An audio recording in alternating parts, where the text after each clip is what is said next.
When you're talking about GOATs of the W, I need my name to be up there, at least top 3. Like, that's my goal, is like, I want something like, when you're thinking of women's basketball, when you're thinking of the W, I want my name to be takes, like, whatever it needs to get there, whether it's the rings, whether it's the accolades individually, like, I want to be up there in that category. You on your way, being a champion already, only 26. Y'all got firepower now, MVP, 2-time. Those words weren't spoken by Caitlin Clark. They came from someone watching Clark redefine what's possible in women's basketball.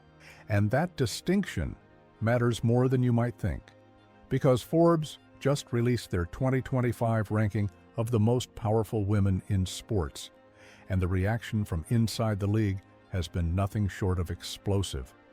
Caitlin Clark secured the number 4 spot overall, making her the highest-ranked athlete on the entire list. But here's where things get interesting. Aja Wilson landed at number 15, and her response tells you everything you need to know about what's really happening behind closed doors in the WNBA. We're not talking about a simple rankings disagreement. We're looking at a pattern that reveals deeper tensions about recognition, influence, and what it actually means to move the needle in women's basketball. Many of you have been pointing this out for months.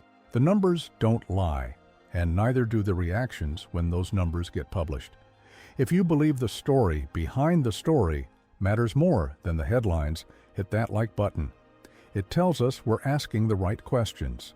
Let's talk about what Forbes actually measured, because this wasn't some popularity contest or media narrative. Forbes dug into 5 key areas: earnings, social media reach, endorsement value, cultural impact, and overall influence within the sports industry.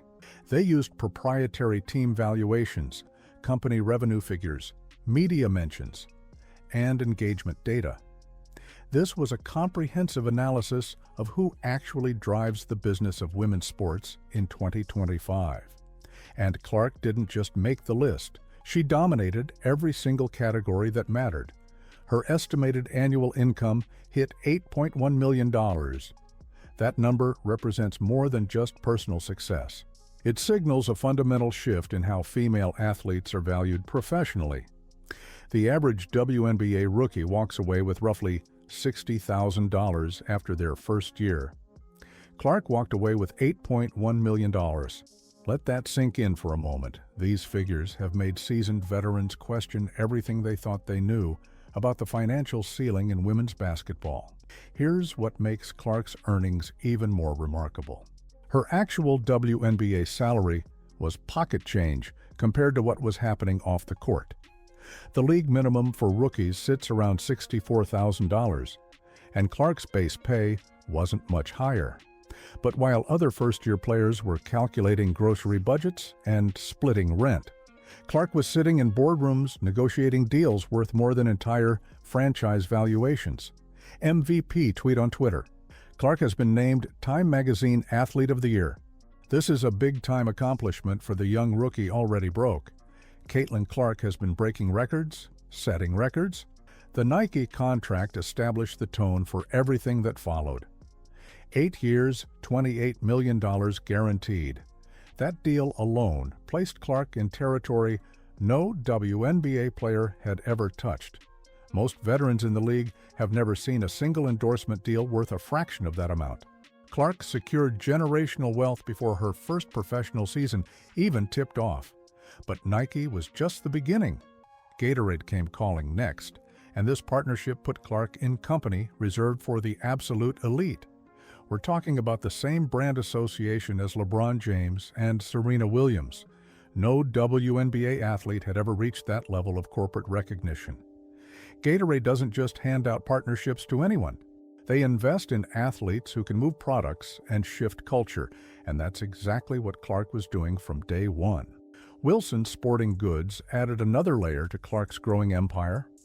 Not just any endorsement deal, but a partnership that made her the face of basketballs and equipment across multiple sports retailers. The first endorsement of its kind since Michael Jordan. Every time someone walks into a sporting goods store and sees Clark's face on basketball displays, that represents revenue flowing directly into her accounts. month after month, year after year. Speaking engagements became another revenue stream that left other players speechless.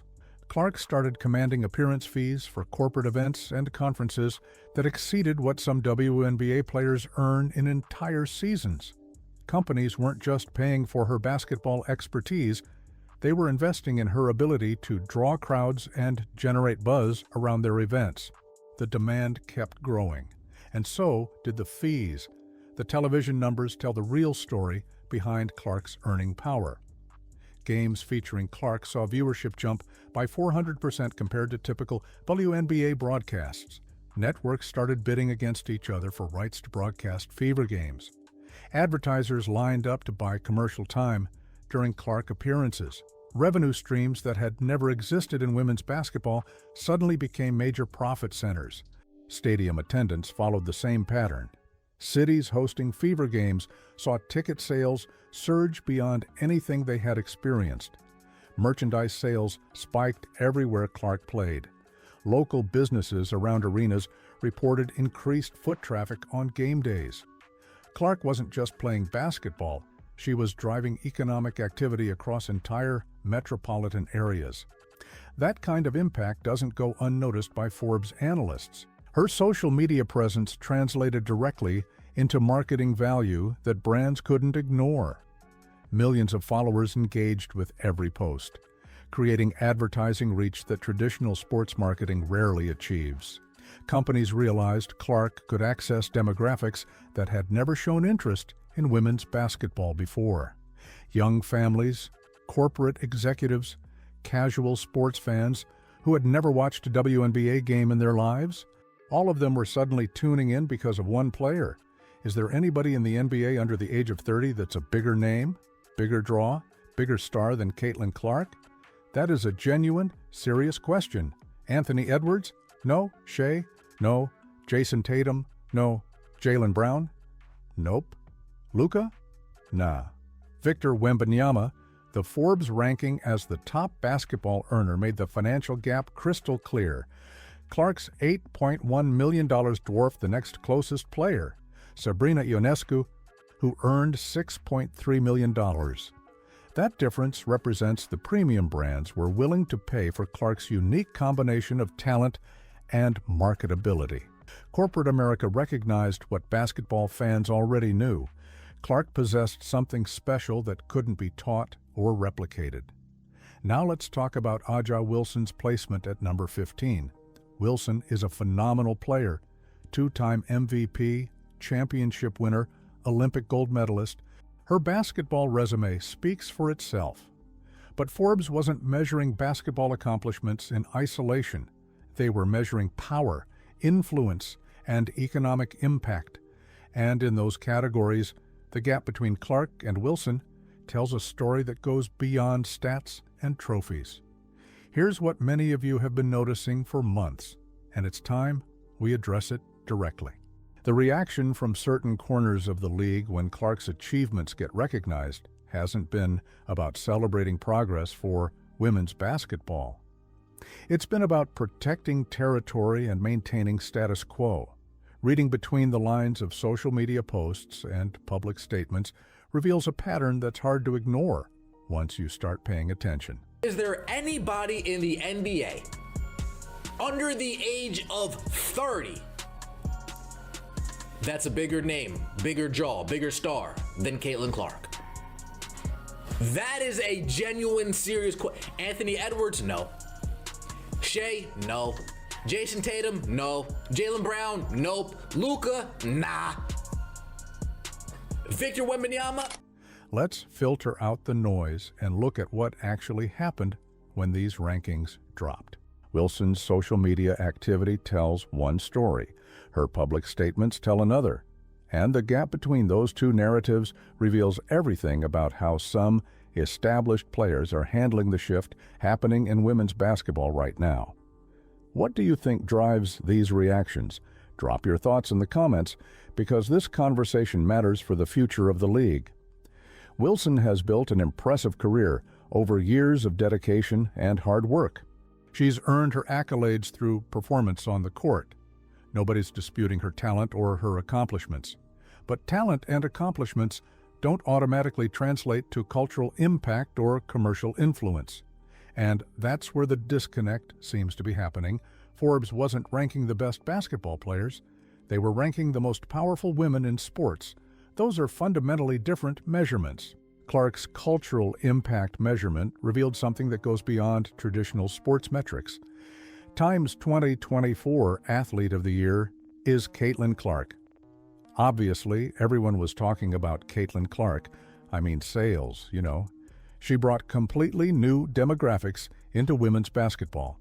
Families who had never watched WNBA games became regular viewers. Young girls started playing basketball because they wanted to be like Clark.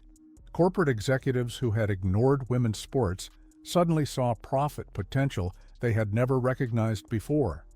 Forbes specifically noted Clark's ability to drive revenue beyond her own earnings.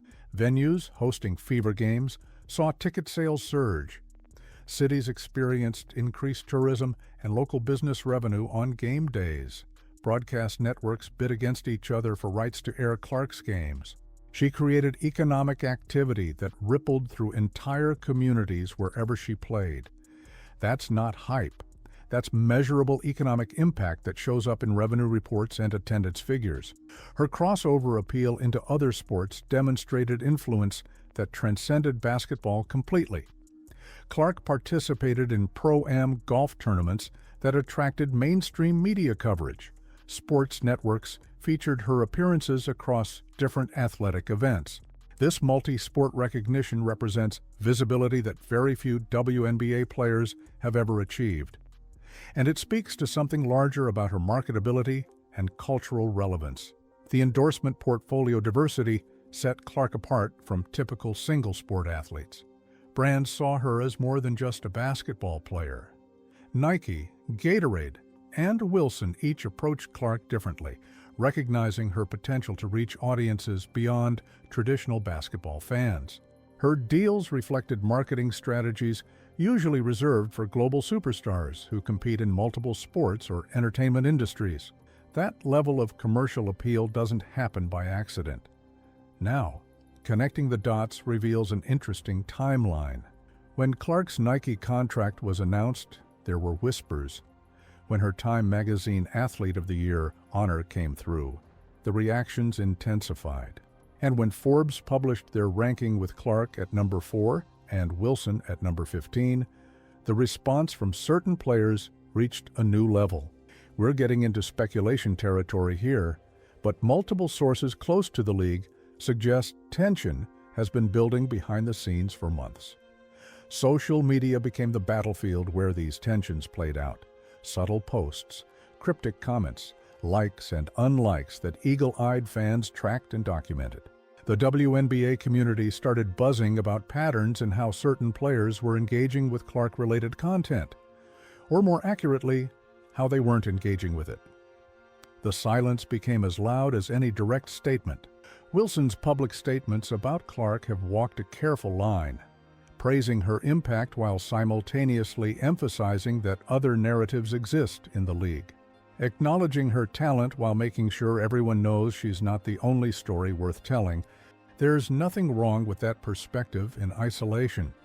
But when you line up those statements next to the social media activity and the timing of certain posts, you start to see something that looks less like balanced commentary and more like strategic positioning. I think the WNBA narrative right now is Caitlin Clark, and I think that's a good narrative. But it's also not the only narrative.